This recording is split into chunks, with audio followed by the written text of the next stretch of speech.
केजरीवाल ने प्रेस वार्ता करते हुए कहा है कि ऐसी भयंकर बारिश के लिए हमारा सिस्टम बना ही नहीं है। लोगों ने देखा कि बहुत ज़्यादा बारिश हुई है।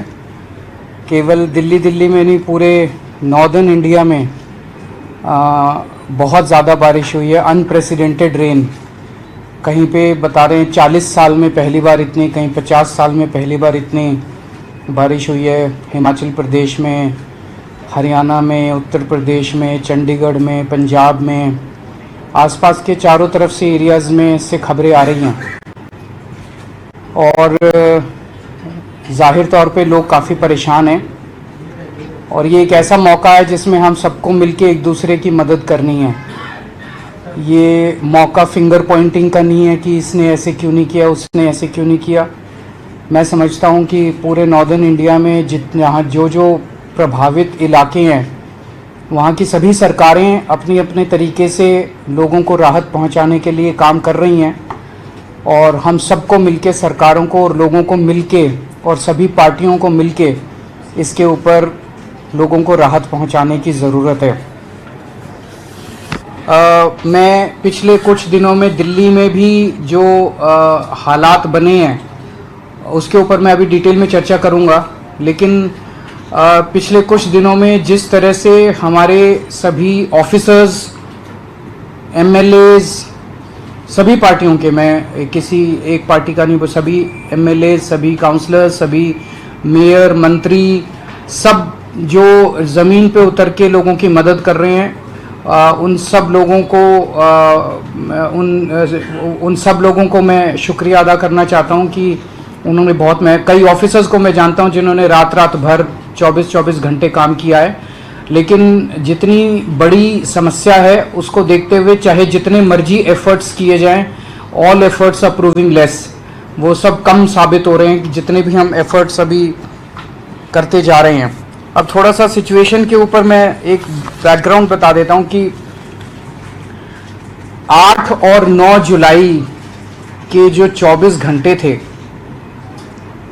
उन 24 घंटों में 153 mm बारिश हुई है, 153 mm बारिश हुई है। 40 साल में, ये दिल्ली का अब मैं डेटा दे रहा हूं, बाकी स्टेट्स का नहीं दे रहा। 40 साल में इतनी बारिश पहली बार 40 साल के बाद हुई है। 1982 में 169.9 170 mm बारिश हुई थी, इस बार 153 mm बारिश हुई है। सो अनप्रेसिडेंटेड बारिश है। इतनी बारिश को बर्दाश्त करने के लिए दिल्ली का सिस्टम डिजाइंड नहीं है, तो जाहिर तौर पे लोगों को बहुत ज्यादा समस्याएं आई। दिल्ली का सिस्टम कितना बर्दाश्त कर सकता है, तो पिछले कुछ वर्षों के अगर हम एग्जाम्पल लें तो पिछले कुछ वर्षों में 3-4 ऐसे इंसिडेंट्स हुए जब 100 mm क्रॉस कर गई थी बारिश। उस वक्त भी कुछ इलाके ऐसे थे दिल्ली में जहां पे पानी का जल भराव हुआ, लेकिन आधे घंटे में, 1 घंटे में, 1.5 घंटे में ठीक हो गया। हर साल बारिश आती है, हम देखते हैं हर साल जब बारिश आती है कुछ इलाके ऐसे होते हैं जो वल्नरेबल पॉइंट्स हैं जहां पे पानी का जलभराव होता है, लेकिन घंटे 1.5 घंटे के अंदर उसको ठीक कर लिया जाता है। पिछले कुछ वर्षों में 100 से 125 mm तक बारिश को भी दिल्ली ने बर्दाश्त किया था और घंटे 1.5 घंटे के अंदर दिल्ली में ठीक हो गया था। लेकिन 153 mm बारिश अनप्रेसिडेंटेड है, जिसकी वजह से दिल्ली के लोगों को ज्यादा तकलीफ हुई।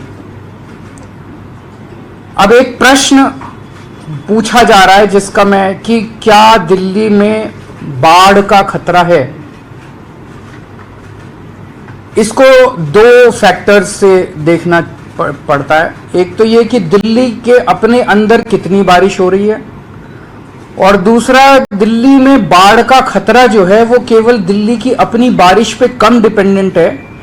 ऊपर से हरियाणा से यमुना में जो पानी, हरियाणा में भी हिमाचल प्रदेश से हरियाणा में आता है, और यहां से जो दिल्ली में पानी आता है यमुना के अंदर, वो जो पानी छोड़ा जाता है हथनी कुंड से, उस पानी पे ज्यादा डिपेंडेंट है। इसके ऊपर मैं आपको थोड़ा सा डेटा बताना चाहूंगा कि 1978 में एक बार बाढ़ आई थी, जब 7 लाख क्यूसेक पानी हथनी कुंड पे छोड़ा गया था और 207.49 metre metre old railway bridge पे यमुना का स्तर हो गया था।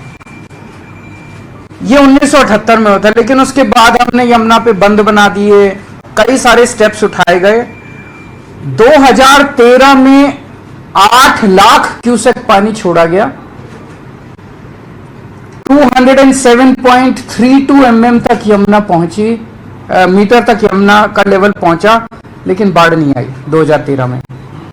2019 में 8.28 लाख क्यूसेक पानी छोड़ा गया और 206.6 mm तक मीटर तक रेलवे ब्रिज पे वो पहुंचा, लेकिन बाढ़ नहीं आई।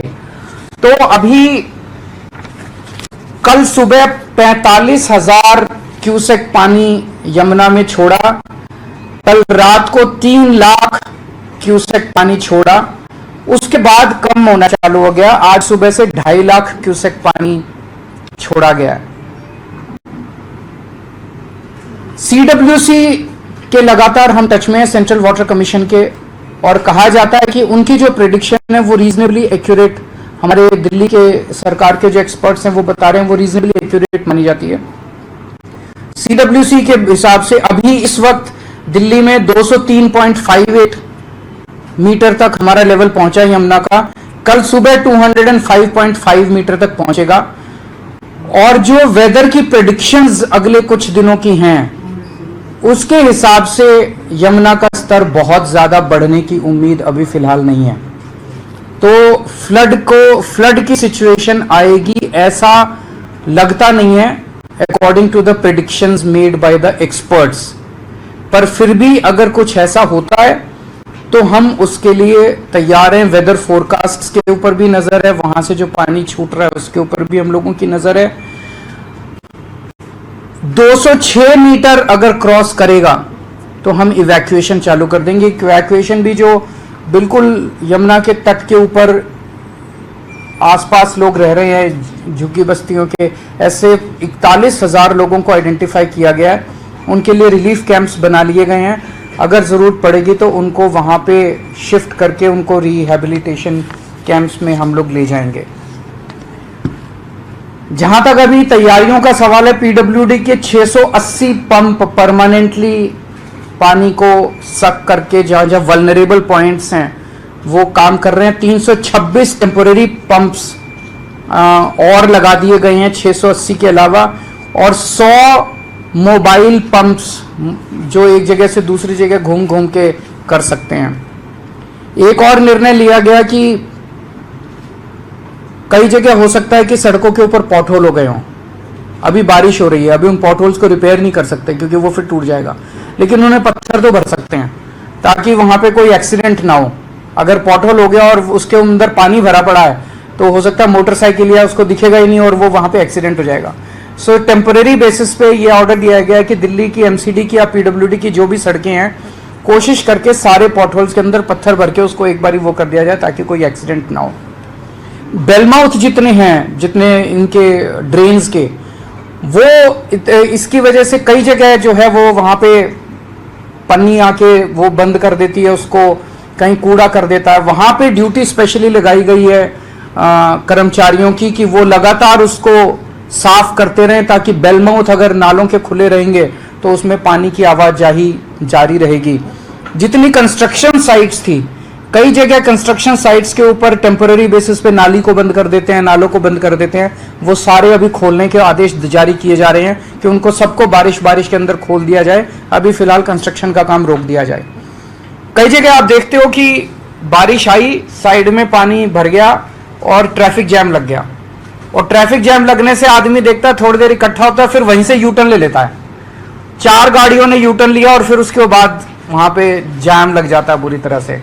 तो जितने ट्रैफिक पॉइंट्स, वल्नरेबल पॉइंट्स हैं, वहां ट्रैफिक पुलिस के साथ मिलके ये इंश्योर किया जाएगा कि ट्रैफिक पुलिस वहां एक्स्ट्रा फोर्स डिप्लॉय करे ताकि किसी को भी यू टर्न लेने की इजाज़त नहीं हो, ताकि ट्रैफिक वो किया जा सके, ट्रैफिक जैम को रोका जा सके।